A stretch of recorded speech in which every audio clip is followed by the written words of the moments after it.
Qu'y a-t-il de plus intime que la sexualité? Que se passe-t-il, au plus profond de soi, quand un élément essentiel de son identité se met à disparaître dans un flou? Qu'un besoin irrépressible abolit les frontières. 2 ou 3 ans après le début du traitement anti-parkinsonien, je me suis mis à me mettre des sous-vêtements féminins, mais de façon discrète. Et au fil des années, je me suis mis à m'habiller en femme. Je l'ai caché jusqu'en 2003. Et un jour, ne pouvant plus tenir de mes pulsions, j'ai dit, tant pis, il faut que je le dise à Martine. Et je me suis présenté devant ma femme en travesti. Imaginez le choc qu'elle a eu. J'ai bien vu que ça ne te plaisait pas quand je me suis présenté à toi comme ça. Mais j'étais tellement dans un autre monde que je me disais à moi-même, ça passe ou ça casse. Et en fin de compte, il m'a avoué ce soir-là que...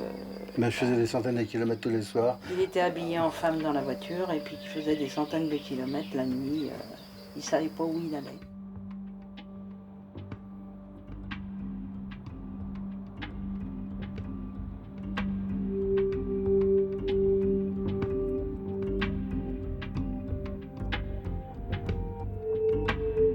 Je me suis fait arrêter par les gendarmes des dizaines de fois. Pour des contrôles, ouais. Je me disais dans le fond de mon fort intérieur, qu'ils me punissent, au moins je vais arrêter. Mais non, ils me disaient bonne soirée, après le contrôle des papiers. Habillé en femme. Habillé en femme. J'ai acheté des vêtements féminins.